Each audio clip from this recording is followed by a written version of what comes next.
챕터 2. 태도. 삶의 여정을 결정하는 돛. 태도는 훈련의 결과다.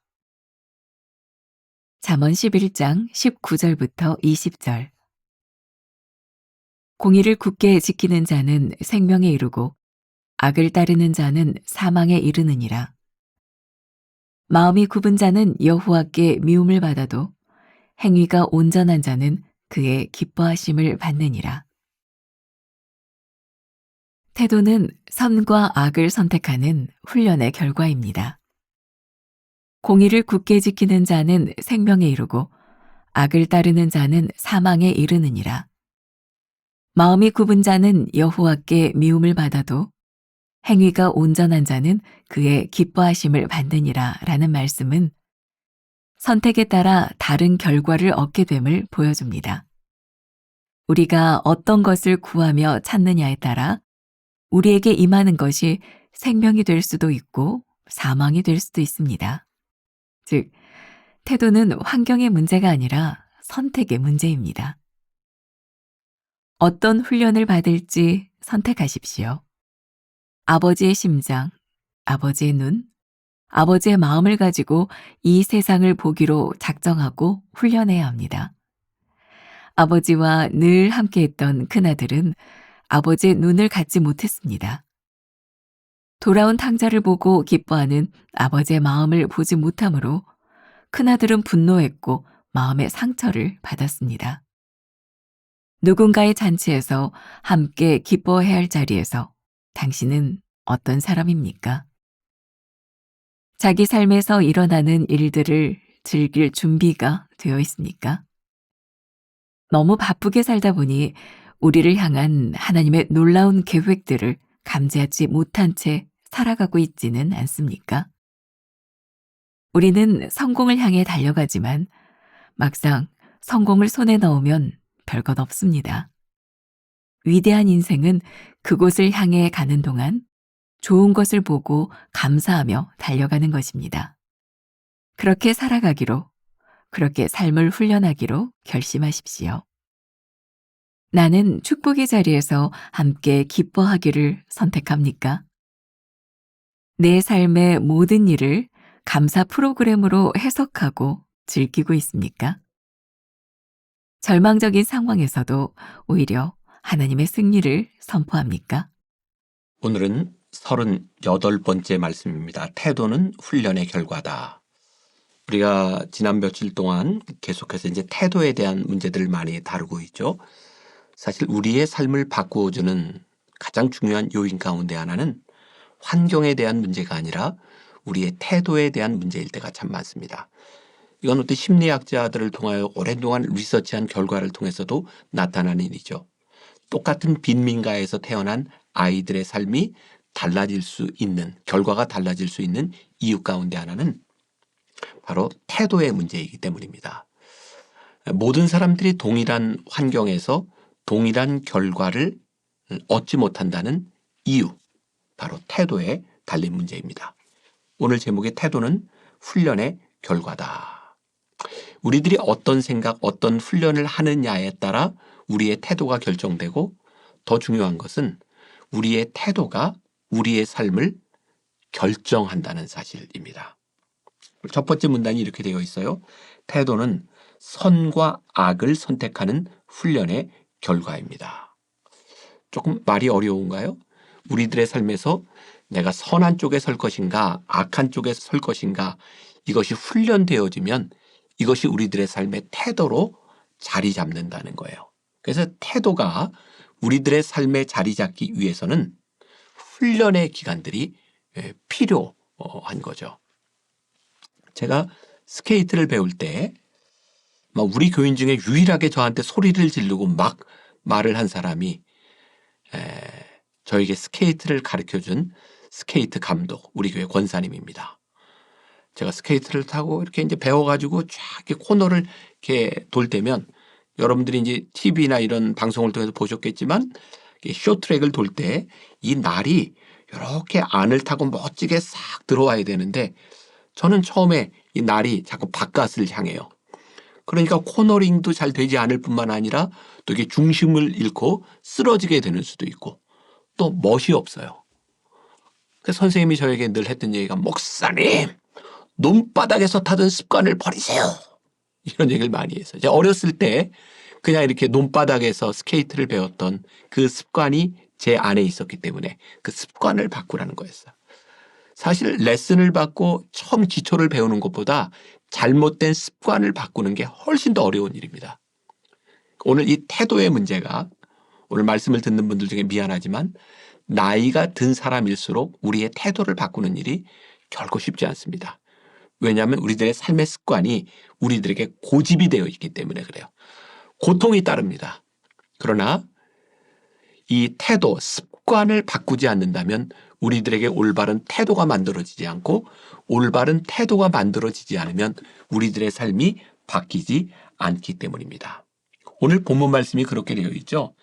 공의를 굳게 지키는 자는 생명에 이르고 악을 따르는 자는 사망에 이르느니라. 우리의 태도가 공의에 설 수 있도록 습관을 들여야 돼요. 우리의 태도가 악을 따르지 않도록 습관이 되어 있어야 우리가 생명의 삶을 살아가게 되어 있는 거예요. 선택의 결과에 따라 우리들의 삶이, 태도의 결과에 따라 우리들의 삶이 바뀌게 되어 있으니까요. 두 번째, 그래서 어떤 훈련을 받을지 선택하십시오. 이게 흥미롭죠? 우리의 태도를 바꾸는 데 있어서 중요한 게 뭐냐? 선택이라고요. 며칠 전에 우리들이 우선순위에 대한 말씀을 나누었던 거 기억하실지 몰라요. 우선순위가 정해지면 하나님의 나라와 하나님의 뜻을 위하여 우리들이 해야 될 일이 명확하게 정해지면 우리들의 삶의 선택이 심플합니다. 그리고 이 선택에 의하여 우리들의 훈련이 만들어지게 되어 있는 거죠. 훈련이 필요하다는 건 다 압니다. 그런데 이게 선택의 기로에 있는 거죠. 우리가 늘 그런 생각하죠. 저만 그런가요? 전 뭐 당뇨도 있기 때문에 밥을 먹고 걸어야 됩니다. 그래서 밥 먹기 전에는 밥을 먹고 어디를 걸을까, 몇 분을 걸을까 생각하는데 밥을 딱 먹고 나면 이거 밖에 나가서 걸을까, 소파에 앉아서 TV를 볼까. 그것 때문에 고민해요. 결국 훈련은 선택에 대한 문제, 결단에 대한 문제. 오늘 이 말씀을 듣는 여러분들에게 쉽지 않은 일이지만 우리들이 어떤 훈련을 받고 살아갈지를 여러분들이 선택해라. 오늘 요 두 번째 이야기 가운데 탕자의 비유의 이야기가 나와요. 탕자의 비유에는 세 명이 등장합니다. 아버지, 형, 탕자.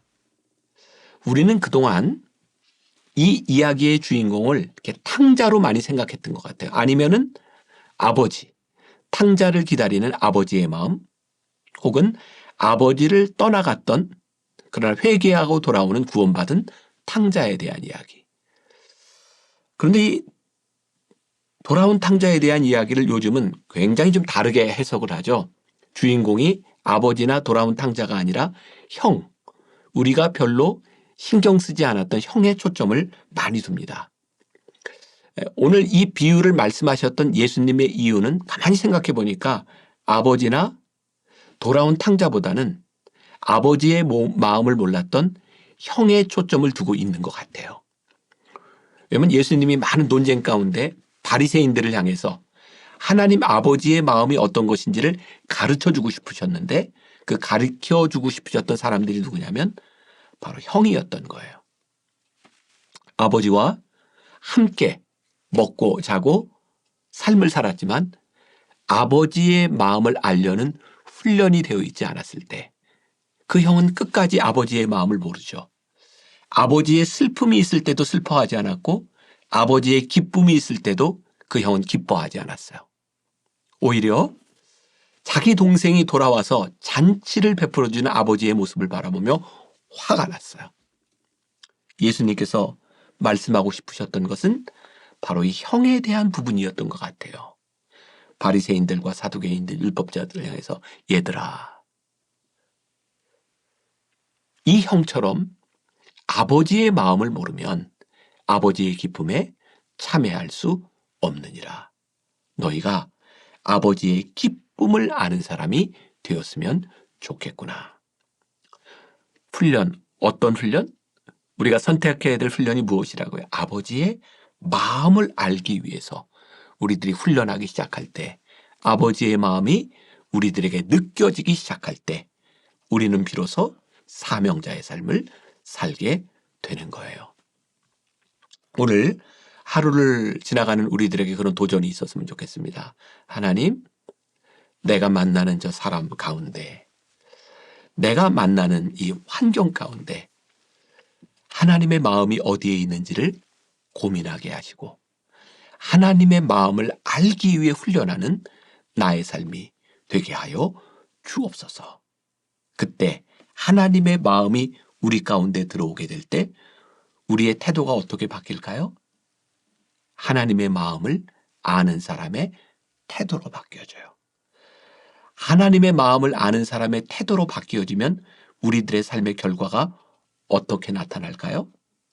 하나님 편에 서는 사람, 즉 하나님 앞에 사명자로 쓰임받는 삶을 살아가게 되겠죠. 우리 인생의 제일 큰 기쁨이 무엇일까요? 하나님이 쓰시는 사람. 제가 한 달에 한 번씩 예배 시간마다 새아기를 축복할 때 이런 기도를 많이 합니다.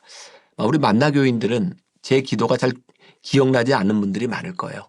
제가 기도하는데 기도는 안 하고 그 앞에 있는 애들 얼굴 표정을 보고 막 기도 시간에 웃기도 하고, 제가 가끔 그러죠. 기도하세요. 기도하세요. 제가 어떤 기도 제일 많이 했는지 기억나시나요? 하나님, 이 땅 위에 어떤 생명도 거저 태어나지 않습니다. 이 아이에게 생명을 주셨는데 하나님이 사명도 주신 줄 믿습니다.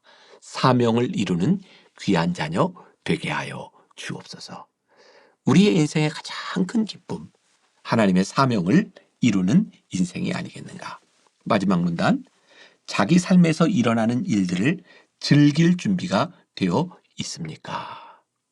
하나님의 마음이 우리들에게 들어오고 하나님의 아픔이 우리들에게 들어오고 우리들의 삶에 사명이 생긴다면 우리 삶에 이루어지는 일들을 즐길 수 있지 않겠습니까? 어떻게?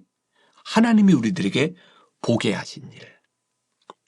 제가 아마 나중에 또 좀 다루게 되겠지만 언젠가 변화산 기도회 때 나눴던 말씀이 인생의 사막 한가운데서 라는 주제가 있었어요. 그땐 제가 그런 생각을 했던 것 같아요. 우리들의 인생이 저 목표점을 향해 산을 향해 가는 그런 인생이라면 우리 너무 불행하겠다. 근데 대부분이 그렇게 생각하죠. 목적을 위해서 달려가는 인생.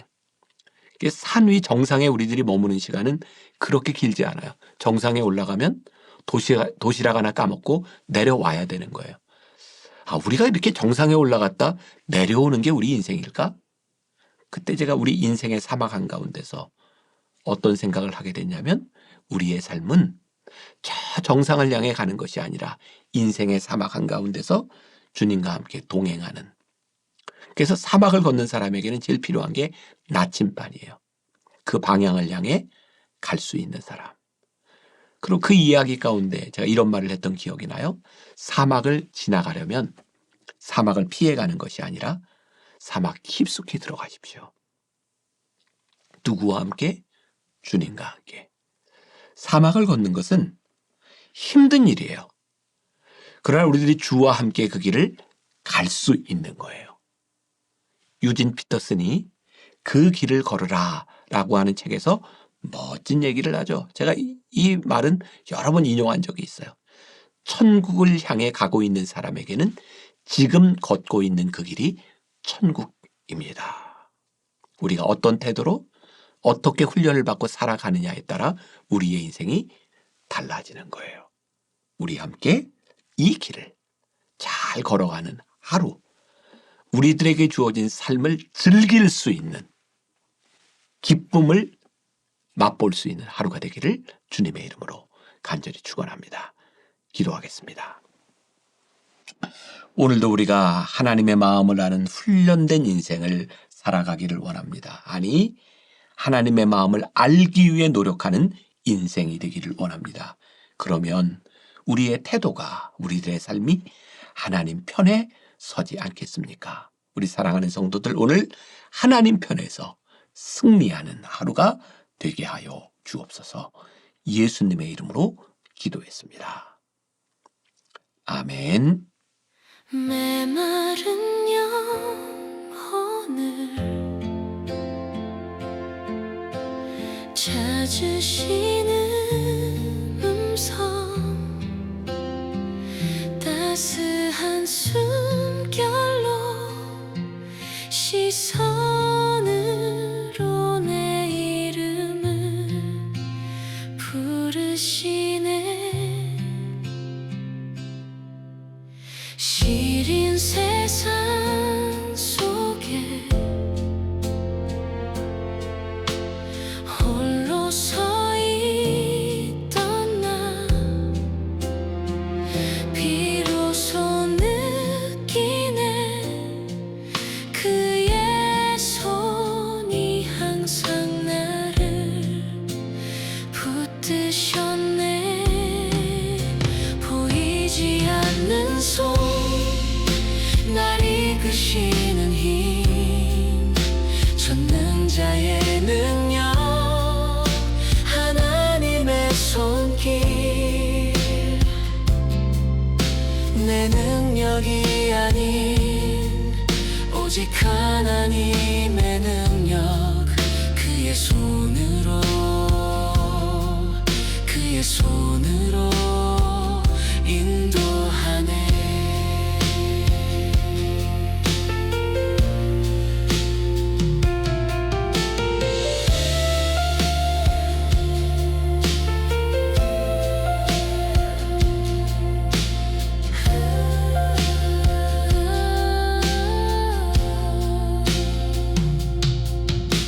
시린 세상 속에 홀로 서 있던 나, 비로소 느끼네. 그의 손이 항상 나를 붙드셨네. 보이지 않는 손, 날 이끄시는 힘, 전능자의 능력, 하나님의 손길. 내 능력이 아닌 오직 하나님의 능력, 그의 손으로, 그의 손으로. 보이지 않는 손, 날 이끄시는 힘, 전능자의 능력, 하나님의 손길. 내 능력이 아닌 오직 하나님